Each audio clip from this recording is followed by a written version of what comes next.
আসসালামু আলাইকুম রহমতুল্লাহ। আজকে অত্যন্ত একটি গুরুত্বপূর্ণ বিষয় নিয়ে আলোচনা করব। আশা করি আপনারা সবাই ভালো আছেন। যারা এই প্রথম আমার এই ভিডিওটি দেখছেন তারা অবশ্যই আমার চ্যানেলটি সাবস্ক্রাইব করে দিবেন, এবং যদি ফেসবুক পেজে ভিডিওটি দেখে থাকেন তাহলে পেজটি ফলো দিয়ে সাথে থাকবেন। জন্ম নিবন্ধন জন্ম নিবন্ধন আমাদের প্রত্যেকেরই জীবনে বর্তমানে একটা গুরুত্বপূর্ণ সনদ। আপনার সন্তানকে স্কুল প্রতিষ্ঠানে ভর্তি করাতে, আপনার কিছু কিছু ক্ষেত্রে ব্যাংক অ্যাকাউন্ট খুলতে, পাসপোর্ট করতে, জাতীয় পরিচয়পত্র করতে ইত্যাদি নানান প্রয়োজনীয় কাজে জন্ম নিবন্ধন সনদটি প্রয়োজন হয়।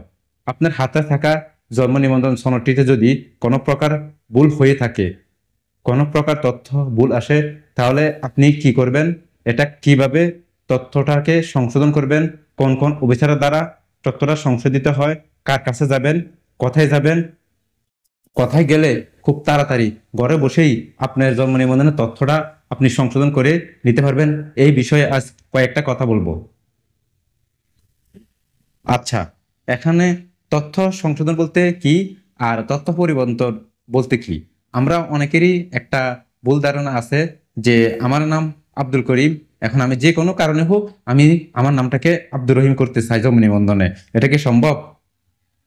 আমার বয়স 2001 সালে জন্ম, এখন আমি যে কোনো পারপাসে হোক আমার বয়সটাকে আমি 1995-96 করতে চাই, সেটা কি সম্ভব? এক্ষেত্রে আমি যদি বলি সেটা সম্ভব, সম্ভাবনা। কারণ হচ্ছে যে আপনি আপনার জন্ম নিবন্ধনে তথ্য পরিবর্তন কোনোভাবেই করতে পারবেন না। আইনে সেটা নিষিদ্ধ, সেটা করার কোনো ক্ষমতা নাই, কোনো কর্মকর্তার ক্ষমতা নাই। তবে আপনি তথ্যটাকে সংশোধন করতে পারবেন। তথ্যটা আপনি সংশোধন করতে পারবেন। তথ্য সংশোধন করা বলতে কি বোঝায়? সেটা হচ্ছে যে আপনার সার্টিফিকেটে একটা তথ্য আছে, আপনার এনআইডি কার্ডে একটা তথ্য আছে, কিন্তু আপনার জন্ম নিবন্ধনে আরেকটা তথ্য আছে। তো আপনার জন্ম নিবন্ধন তথ্যটাকে আপনি আপনার সার্টিফিকেট এবং এনআইডি অনুযায়ী করে নিতে পারবেন। কিছু কিছু ক্ষেত্রে পাসপোর্ট অনুযায়ী করে নিতে পারবেন, কিন্তু আপনার কোনো ডকুমেন্টস নাই, আপনার নিজের ইচ্ছা মতো মন গড়া মতো আপনি চাইলেও আপনার জন্ম নিবন্ধনের তথ্যটাকে আপনি পরিবর্তন করতে পারবেন না। আপনার মনে করেন আপনার সার্টিফিকেটের নাম আছে আবুল কালাম, আপনার জন্ম নিবন্ধনের নাম আছে আবু কালাম, তাহলে আপনি চাইলে ওই আবু কালামটাকে সার্টিফিকেট অনুযায়ী আবুল কালাম করতে পারবেন। ঠিক একইভাবে আপনার এনআইডি এবং পাসপোর্টে যেভাবে আছে সেভাবে আপনি আপনার জন্ম নিবন্ধনের তথ্যটাকে সেভাবে আপনি সংশোধন করে নিতে পারবেন। কিন্তু কোনোভাবেই কোনো দালালের মারফত টাকা পয়সার বিনিময় হলেও দিয়েও আপনি লিগেলি সেটাকে আপনি পরিবর্তন করতে পারবেন না। তো আপনি আপনার জন্ম নিবন্ধন তথ্যটা কিভাবে সংশোধন করবেন আর কি কি তথ্য সংশোধন করতে পারবেন, কিভাবে সংশোধন করবেন সেটা বলার আগে আগে বলি কি কি তথ্য সংশোধন করতে পারবেন।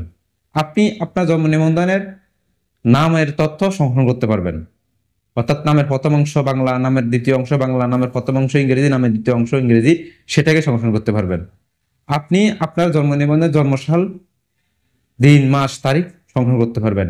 লিঙ্গ সংশোধন করতে পারবেন। পিতার নাম, মাতার নাম, এনআইডি নাম্বার, পাসপোর্ট নাম্বার, জাতীয়তা, পিতার জাতীয়তা, মাতার জাতীয়তা, পিতা মাতার কততম সন্তান ইত্যাদি এই বিষয়গুলো আপনি তথ্য প্রয়োজনীয় কাগজপত্র ডকুমেন্টস দিয়ে আপনি সংশোধন করতে পারবেন। তো সংশোধন আপনি কিভাবে করবেন, কার কাছে করবেন, কোথায় যাবেন, কিভাবে গেলে খুব তাড়াতাড়ি আপনার তথ্যটা আপনি হয়রানি ছাড়াই সংশোধন করতে পারবেন, ভিডিওটি কন্টিনিউ করতে থাকুন। আচ্ছা, একটা জন্ম নিবন্ধন তথ্য সংশোধন করতে হলে অবশ্যই আপনার হাতে উপযুক্ত যে ডকুমেন্টসগুলো আছে সেই ডকুমেন্টসগুলো আপনি আগে স্ক্যান করে নেবেন। আপনার সার্টিফিকেট, পাসপোর্ট, জাতীয় পরিচয়পত্র, প্রত্যয়ন, অ্যাডমিট কার্ড, রেজিস্ট্রেশন কার্ড, আপনার যেই ভ্যালিড সার্টিফিকেটগুলো আছে বা ডকুমেন্টসগুলো আছে সেগুলো দিয়েই আপনি আপনার তথ্যগুলোকে সংশোধন করতে পারবেন। এখন আপনি একটা জন্ম নিবন্ধন তথ্য সংশোধন করার যে প্রক্রিয়াটা, প্রথমে আপনি এই ফাইলগুলো স্ক্যান করে নেবেন। স্ক্যান করে জন্ম নিবন্ধনের যে সার্ভার আছে BDRIS, এই যে সার্ভার আছে, এই সার্ভারে ঢোকার পর জন্ম তথ্য সংশোধনের অপশনে গিয়ে আপনি আপনার সাহিত্য তথ্যগুলা দিয়ে আপনি আপনার আবেদনটা কমপ্লিট করবেন। আপনি যদি আবেদন করে না থাকেন তাহলে ইউটিউবে বিভিন্ন ভিডিও আছে, বিভিন্ন ভিডিও দেখে আপনি শিখে নেবেন কিভাবে যে জন্ম নিবন্ধন তথ্য সংশোধন করতে হয়, কিংবা আমাদের সাথে যোগাযোগ করলো আমরা আপনার হয়ে আপনার আবেদনটি করে দিব। আমাদের সাথে যোগাযোগ করতে পারেন। এছাড়াও আপনি আপনার পার্শ্ববর্তী যে কম্পিউটার দোকান আছে যারা অনলাইনে বিভিন্ন সেবা দিয়ে থাকেন তাদের কাছে গিয়েও আপনি আপনার জন্ম নিবন্ধনটির তথ্য সংশোধনের জন্য আবেদন করতে পারবেন। আচ্ছা, আবেদন করলেন, আবেদন করার পর কি করবেন? আমরা যখন জন্ম নিবন্ধন তথ্য সংশোধনের জন্য আবেদন করে থাকি তখন সেটা সার্ভারে অ্যাপ্লাইড হয়ে থাকে প্রাথমিক প্রাথমিক অবস্থায়। এবার আপনি সেই আবেদনটি এবং সাথে যেই আবেদনপত্রের সাথে যে কাগজপত্রগুলো সাবমিট করেছেন, অনলাইনে সাবমিট করেছেন, সেই ডকুমেন্টসগুলো সহকারে আপনি চলে যাবেন আপনার নিকটবর্তী যে ইউনিয়ন পরিষদ আছে। এখানে আপনার নিবন্ধনটি যে ইউনিয়ন পরিষদে রেজিস্টার হয়েছে ঠিক সেই ইউনিয়ন পরিষদে যেতে হবে। কোনোভাবে অন্য ইউনিয়ন থেকে আপনার এই কাজটি আপনি করিয়ে নিতে পারবেন না। আপনার জন্ম নিবন্ধনটি যেখানে যেথায় যে ইউনিয়নে এবং পৌরসভা বা সিটি কর্পোরেশন যেখানে আছে সেখানেই আপনি যেতে হবে। প্রত্যেকটা জন্ম নিবন্ধনের উপরে ইউনিয়ন পরিষদের নাম, পৌরসভার নাম, সিটি কর্পোরেশনের নাম দেওয়া থাকে, ঠিক ওইখানে যেতে হবে। এই কাগজপত্রগুলো ওইখানে যাই, আপনি ওইখানে যাই চলে যাবেন। ইউনিয়ন পরিষদ হলে ইউনিয়ন পরিষদের সচিবের কাছে চলে যাবেন। আর পৌরসভার সিটি কর্পোরেশন হলে কাউন্সিলর কাছে, ওইখানে আপনি দায়িত্বরত যে কর্মকর্তা আছে তার কাছে চলে যাবেন। তার কাছে গিয়ে আপনি এই আপনার প্রয়োজনীয় কাগজপত্র সহ এবং আবেদনপত্র যেটি আছে এটি ফিল আপ করে নিয়ে তার সামনে দিবেন। আপনার সমস্যার কথা তাকে আপনি বলবেন। তখন তা আপনার এই আবেদনটি দেখবে, যে প্রয়োজনীয় কাগজপত্রগুলো দিচ্ছেন সেই প্রয়োজনীয় কাগজপত্রগুলো সে যাচাই বাছাই করবে। যাচাই বাছাই করে আপনার তথ্যগুলো সেই দেখবে। তথ্যগুলো সেই দেখে সেটাকে পাঠিয়ে দিবে হায়ার অথরিটির কাছে। আপনারা অনেকেই মনে করেন যে একটা জন্ম নিবন্ধন আবেদন করার তথ্য সংশোধনের জন্য আবেদন করার পর ইউনিয়ন পরিষদে গেলেই সাথে সাথে আপনার কাজটি হয়ে যাবে। না, সেটা সাথে সাথে হবে না। কারণ ইউনিয়ন পরিষদে যাওয়ার পর সেটা সচিব হায়ার অথরিটির কাছে পাঠিয়ে দেয়। আর পৌরসভা হলে সেটা পাঠিয়ে দেয় হায়ার অথরিটির কাছে। অর্থাৎ হায়ার অথরিটি ইউনিয়ন পরিষদের ক্ষেত্রে হচ্ছে ইউনো মহোদয়। আপনার ইউনিয়নটি যে উপজেলার আওতায় আছে সেই উপজেলার ইউনো মহোদয়ের কাছে সেই নিবন্ধনটি চলে যায়। আর পৌরসভা হলে সেটা চলে যায় ডিসি অফিসে যে কর্মকর্তা আছে তার কাছে চলে যায়। তো সেটি উপজেলা চলে যাবে। উপজেলা যাওয়ার পর সেটাকে আবার যাচাই বাছাই করা হবে। ইউনো মহোদয় সেটাকে যাচাই বাছাই করবেন, বা তিনি যাকে ক্ষমতা দিয়ে এই জন্ম নিবন্ধন কাজটি করার জন্য ক্ষমতা দিয়ে রেখেছেন সে এটা ভালো বা পুনরায় যাচাই বাছাই করবে। আপনি কি করবেন? তখন আপনি আপনার প্রয়োজনীয় যে কাগজপত্রগুলো আছে সেগুলো নিয়ে চলে যাবেন আপনার নিকটবর্তী যে উপজেলা, আপনার ইউনিয়নটি যে উপজেলার আওতাধীন সেই উপজেলায় চলে যাবেন। উপজেলায় গিয়ে আপনি দেখা করবেন আপনার ইউনো মহোদয়ের কাছে। ইউনো মহোদয়ের কাছে যাই আপনি আপনার সমস্যাটা বুঝিয়ে বলবেন। আপনার গুরুত্বপূর্ণ যেই জরুরি এটা প্রয়োজন, কেন প্রয়োজন সেটা আপনি তাকে বুঝিয়ে বলবেন। তখন সেটা এই আবেদনটা সেই রিসিভ করবে। দেখার পর সে রিসিভ করবে। প্রথমে যখন আপনি আবেদন করছেন সেটা অ্যাপ্লাই থাকবে। সচিব যখন সেটাকে হায়ার অথরিটির কাছে দেখাবে তখন সেটার বর্তমান অবস্থা থাকবে রিকোয়েস্ট অফ হায়ার অথরিটি। সে request approval of higher authority লেখাটা আসবে। এর উপজেলা থেকে যখন সেটাকে দেখে শুনে অ্যাপ্রুভ করবে তখন সেটার অবস্থান লেখা থাকবে রিসিভ। হ্যাঁ, এবার কি আপনার জন্মের মধ্যে কারেকশন হয়ে গেছে? না, এখনো হয় নাই। আরেকটা ধাপ আছে, আরেকজন অফিসার আছে। সেটা এবার আপনার যেই রেজিস্ট্রারক আছে, নিবন্ধক আছে, সেটা তার কাছে চলে যাবে। সাধারণত এই দায়িত্ব পালন করে থাকেন চেয়ারম্যান মহোদয়গণ। আপনার ইউনিয়ন পরিষদের যে চেয়ারম্যান আছেন আর আপনার পৌরসভার যে মেয়র আছেন, সিটি কর্পোরেশনের যে সিটি মেয়র আছেন, তারাই সেটা পালন করে থাকেন। বর্তমানে যেহেতু দেশের মধ্যে চেয়ারম্যান বা ওনাদের দায়িত্ব পালন করতে অপারগতা দেখাচ্ছেন, বা তারা ইউনিয়ন পরিষদে বা নাই, এখন সরকারের বিভিন্ন প্রশাসনিক কর্মকর্তারা সেটা পালন করে থাকেন। তো আপনার ইউনিয়নের আপনি সচিব থেকে জেনে নেবেন যে আপনার নিবন্ধকের আইডিটি কে ব্যবহার করছেন, অর্থাৎ আপনার চেয়ারম্যানের আইডিটি কে ব্যবহার করছেন।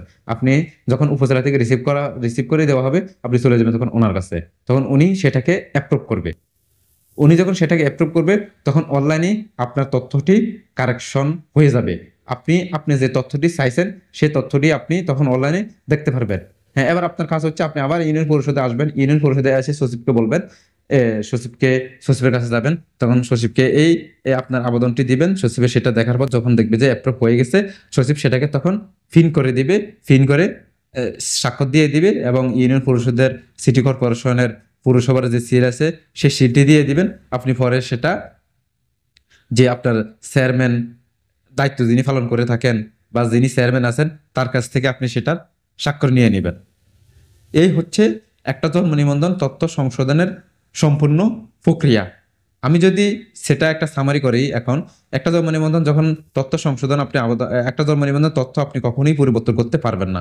সেটাকে সংশোধন করতে পারবেন আপনার ভ্যালিড ডকুমেন্টসের সাথে, যেমন আপনার জাতীয় পরিচয়পত্র, সার্টিফিকেট, পাসপোর্ট, এগুলোর সাথে আপনি উপযুক্ত কারণ দেখিয়ে আপনি সেটার সাথে আপনি মিল করে নিতে পারবেন, কিন্তু পরিবর্তন করতে পারবেন না। আচ্ছা, তা আপনার অনলাইনে এটা করার জন্য আপনি প্রথমে ওই ডকুমেন্টসগুলো স্ক্যান করে আপনি অনলাইনে আবেদন করতে হবে। অনলাইনে আবেদন করার পর আপনি ইউনিয়ন পরিষদের সচিবের কাছে যেতে হবে। ইউনিয়ন পরিষদের সচিব সেটাকে পাঠিয়ে দিন হায়ার অথরিটির কাছে। হায়ার অথরিটি হচ্ছেন যে আপনার ইউনিয়নটি যেই উপজেলার আওতাধীন সেই উপজেলার ইউনিয়ন মহোদয়। আবার আপনি ইউনিয়ন মহোদয়ের কাছে যাবেন। ইউনিয়ন মহোদয়ের কাছে যাওয়ার পর ইউনিয়ন মহোদয় সেটাকে দেখে শুনে যদি সেটা যুক্তিসম্মত হয়, যুক্তিযুক্ত হয়, তাহলে সেটাকে তিনি আপনার এই আবেদনটাকে তিনি রিসিভ করবেন। তিনি রিসিভ করার পর সেটা চলে যাবে চেয়ারম্যানের আইডিতে। এবার আপনার ইউনিয়নে, পৌরসভায়, সিটি কর্পোরেশনে যিনি বর্তমানে চেয়ারম্যানের দায়িত্ব পালন করছেন, প্রশাসনিক কর্মকর্তা হোক, আর যদি চেয়ারম্যান থেকে থাকেন তাহলে তার আইডিতে যাবে, তার কাছে চলে যাবেন। তিনি সেটাকে দেখে তিনি সেটাকে অ্যাপ্রুভ করবেন। তিনি সেটাকে অ্যাপ্রুভ করলেই আপনার অনলাইনে আপনার জন্ম নিবন্ধনটি আপনি যে সাহিত্য তথ্য সেটা আপনি দেখতে পারবেন। পুনরায় আপনি আবারও চলে যাবেন আপনার ইউনিয়ন সচিবের কাছে। সচিবের কাছে যাওয়ার পর আপনি আপনার জন্ম নিবন্ধনটি ফিল করে ইউনিয়ন পরিষদ, সিটি কর্পোরেশন কিংবা পৌরসভার সিল, ইউনিয়ন পরিষদের সচিবের স্বাক্ষর এবং চেয়ারম্যান মহোদয়ের স্বাক্ষর নিয়েই আপনি আপনার জন্ম নিবন্ধনটি আপনি তখন আপনার প্রয়োজনীয় গুরুত্বপূর্ণ কাজ আপনি ব্যবহার করতে পারবেন।